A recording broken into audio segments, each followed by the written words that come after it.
Hi, everybody. Bus Old Man Phil here. I guess from now on, I'm going to have to call me Radio Old Man Phil. Anyway, Rich, K0PIR, is putting this video together for our channels. So today is Friday, January 1st, 2021. I hope everybody has a happy and safe new year. Wear your mask when you're around people. I'm alone here in my man cave, so I'm not going to wear my mask. So anyway, I wanted to describe this material equipment briefly. This is all military command set. These receivers, transmitters, and other apparatus went to World War II. Some of this was built by Hallicrafters, some by RCA. Many manufacturers had a part in World War II manufacturing of electronic communication equipment. This BC-342N is the receiver. This BC-314E is called the speech amp. This is the microphone gain amp to drive the modulation tubes in the transmitter. This JB77 switch box was connected to portable generators, battery sets, or 110 volt AC line. All of this interconnects with this Hallicrafters BC-610I transmitter. There were several versions of this transmitter built. And as I explained in another part of the video, it puts out 300 watts into, I have a 67-foot dipole, center tapped with 50 ohm coax coming down into this transfer box, which relays the antenna between the receiver and the transmitter. So there is a brief station set up for you. Well, here I am with the BC-610, and I got the back open so you can see what's going on here. Start out with showing you where I am in the picture here. If you can see me. And what we have here, beginning with the power supply, the first part of the power supply. This is the main power transformer here. That's a Hallicrafters transformer. By the way, this unit was built by Hallicrafters. I think I said in another video it was built by somebody else. But during World War II, other manufacturers built these BC-610 transmitters. So this is the main power supply chassis.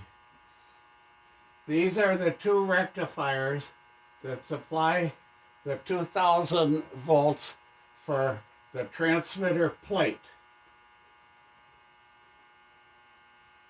This is a secondary power transformer.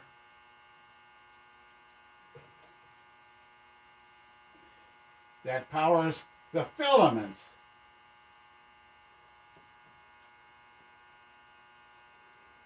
Up here is the driver deck. These two tubes are push-pull. Here's the rectifier that supplies the plate current for these two 100TH. This is a type 100TH. These two tubes here that you see glowing, those are 100THs. Those are triodes. Over here, we see more of the audio processing. These are the tubes, and I don't remember the number. I should have had this ready ahead of time. But anyway, you can look it up. This is the rectifier, the 5Z3 rectifier. And this supplies B plus to these two tubes, which handle the audio from the microphone speech amplifier. So these two tubes here are push-pull and drive these tubes, the audio into these tubes, and these tubes supply the audio for the plate modulation for the 250TH. This is the main transmitter tube, and here is the tuning condenser, and here is the tank coil setup. That little inner coil is the coupling to the larger outer coil to the antenna circuit from this. At this point here, at the top of this 250TH is the 300 watts that's transmitted into the antenna. This chassis here is the audio circuit. Back in behind here is a 6V6, which is the oscillator. Up in here, you can see that the oscillator coils, I'll show you that later. These three tubes in front are the voltage regulator tubes, and this is the power transformer for that unit. These two tubes with the caps on them, 807s, these up here, drive these tubes, which drives these tubes. So the audio goes through 5 processes on its way to the main power amplifier tube, which is a 250TH. Now I'll get the camera and show you more. So our journey through the transmitter begins with generating the frequency. And for that, the transmitter is equipped with 3 tuning units. These 3 tuning units, these are plug-in tuning units that will allow this transmitter, when it was in military service, to operate across the whole HF spectrum from below the broadcast band up to 30 megacycles. So I have now an 80-meter tuning unit,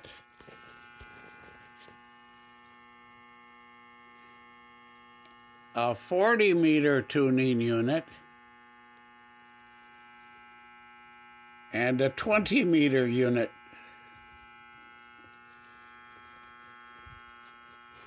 Our exercises today have been on 40 meters. So this adjusts the frequency, and there's a crystal available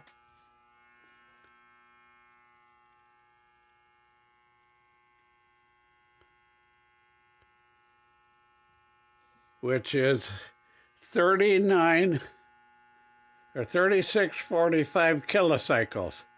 So if I plug this crystal in, it will operate on the second, or the first harmonic rather, the first harmonic, which would be double 3645, which is 7290. So I can switch the control from master oscillator to crystal, and I have a crystal-controlled transmitter. Since we have to bounce around to find a frequency somewhere between 7285 and 7295, I stick to the dial tuning. So the next thing happens is this metal tube 6L6, which is the oscillator tube, the 6L6 oscillator,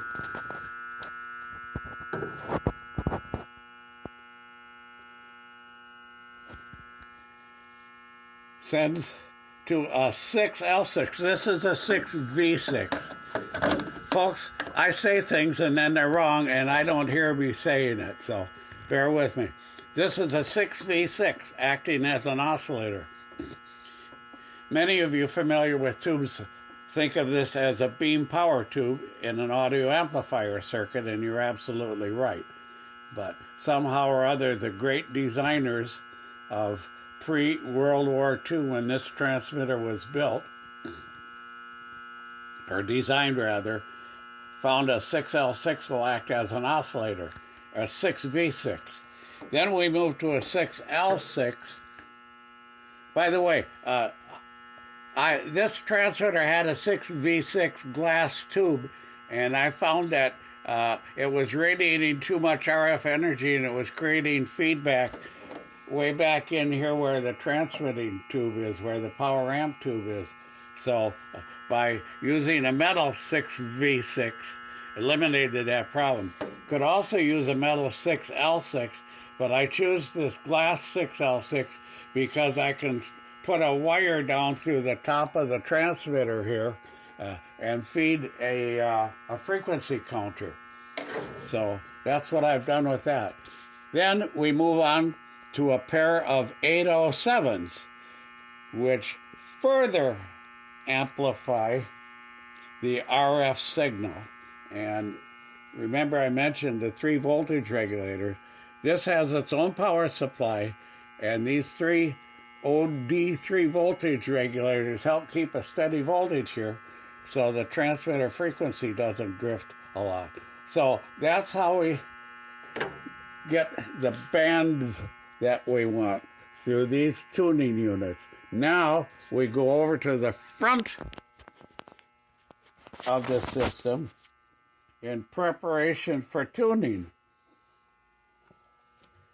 So we start our process. By the way, be sure the filament voltage is 5.3. 5.3 to 5.5 is the recommended filament voltage.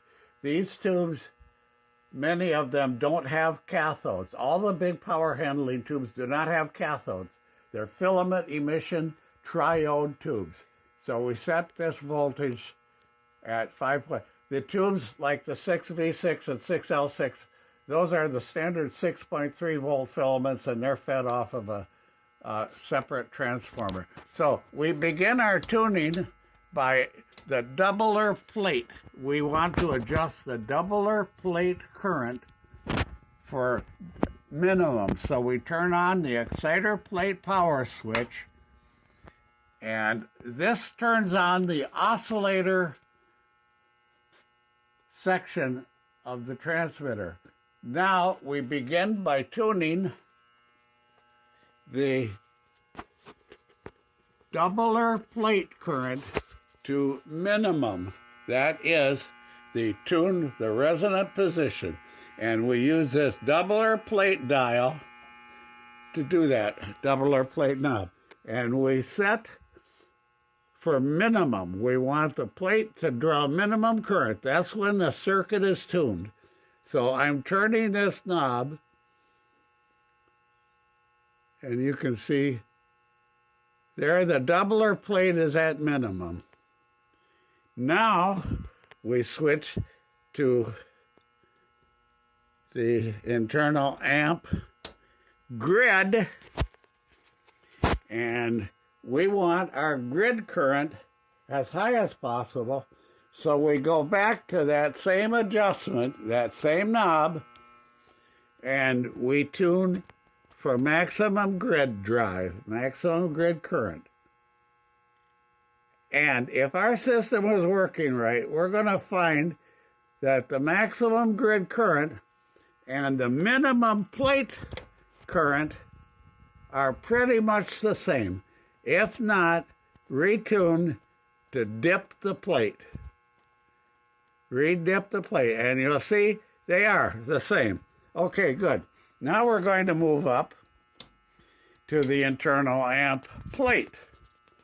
And again, like we did with the doubler plate, we're going to adjust the internal amp plate current for minimum or resonance. So I'm turning this slowly, and There we are dipped. Now we go to the plate grid, the PA grid, and we want maximum grid current. And if you'll see, again, because these tuning unit components are all in good condition, we see that all of the settings are as they are supposed to be. So now we turn off the exciter plate power, and that completes tuning the transmitter to the frequency we're going to be operating on. The next thing we're going to do, we. Why do amateurs always say we?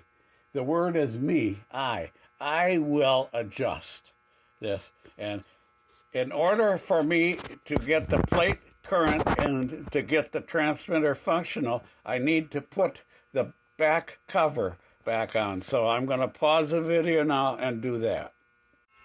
I left out something I wanted to do. It probably there are people who are interested in what these tubes are. So I'm going to start with the lower deck. These are the main power rectifiers, like I had explained earlier. These are 3B22s. 3B22. That is a mercury vapor rectifier. Then we go over to the modulation stages, and here we can see the rectifier for these two tubes. That's a 5Z3. And then these two tubes glowing are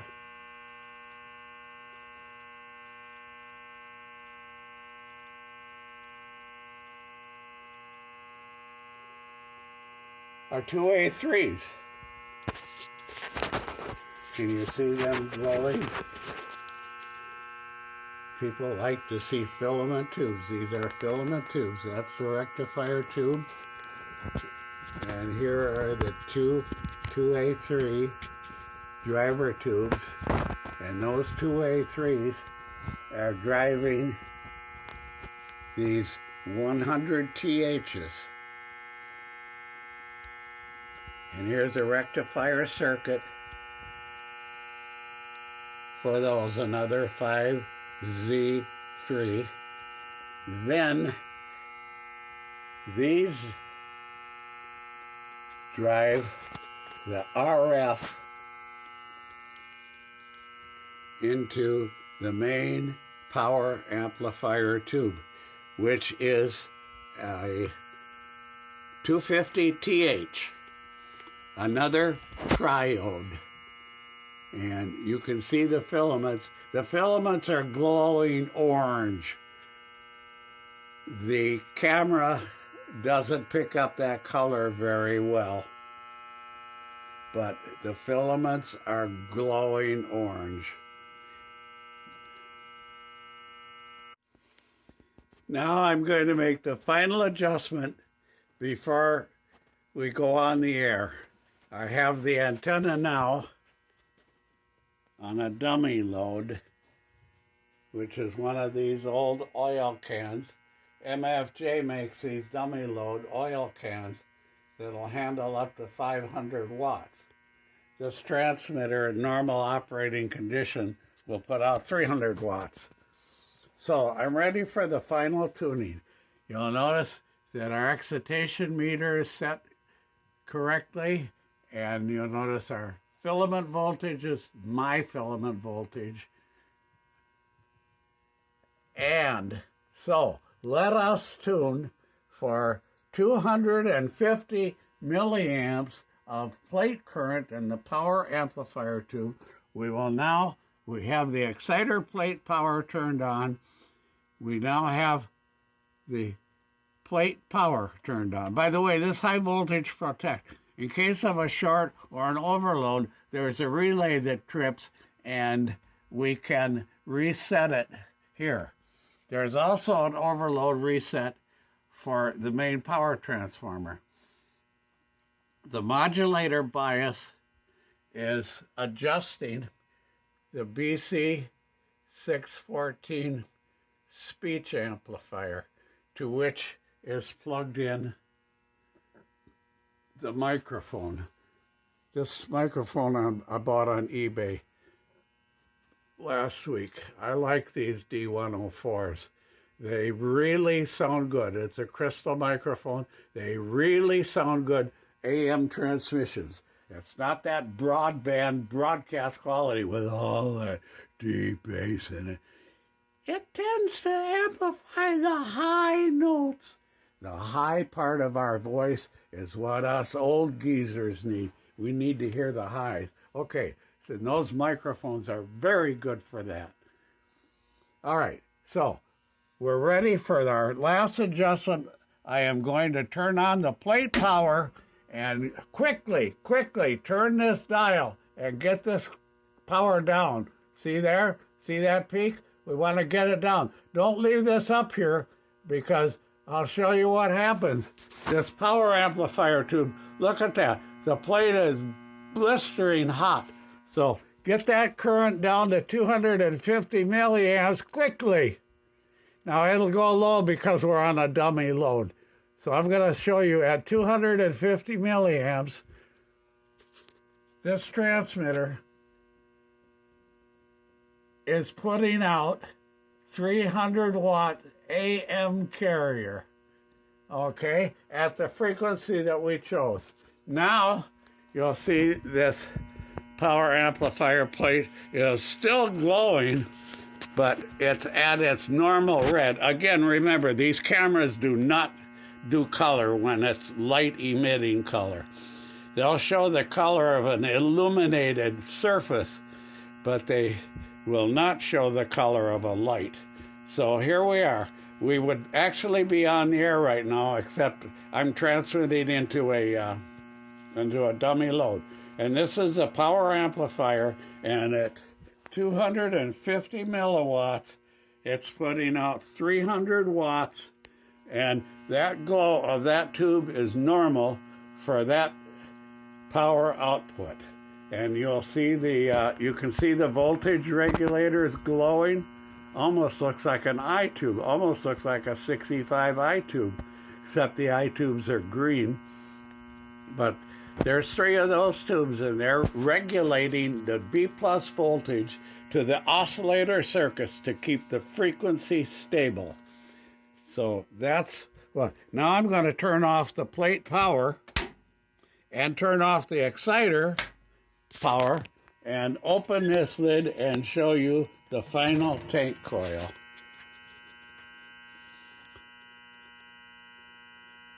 These are plug-in coils for the bands that you're operating on. So remember the tuning unit.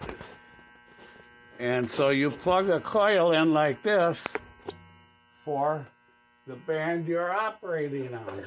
And here's one here I hold in my formerly nicotine-stained fingers. Aren't these beautiful little things? Aren't these pretty? I just think the engineers and developers from the late 30s were just so fantastically smart. They just really got the grace of God in them. Look at these beautiful little coils.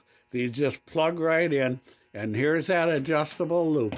Remember I told you about that adjustable loop? This is coming from the plate of that 200 TH into here, and it's coupling into this coil, which is going into the antenna circuit. And you adjust that plate current for 250 milliamps by changing the coupling like this. Isn't that clever? I just think this is so wonderful. So right now, since we're operating on 40 meters, all of us, I have the 40 meter coil in there. And when I put it back on the main antenna, I will reset the current for 250 milliamps. So that's it. Hope you enjoyed this part of it. Let me know what you think. WE0K.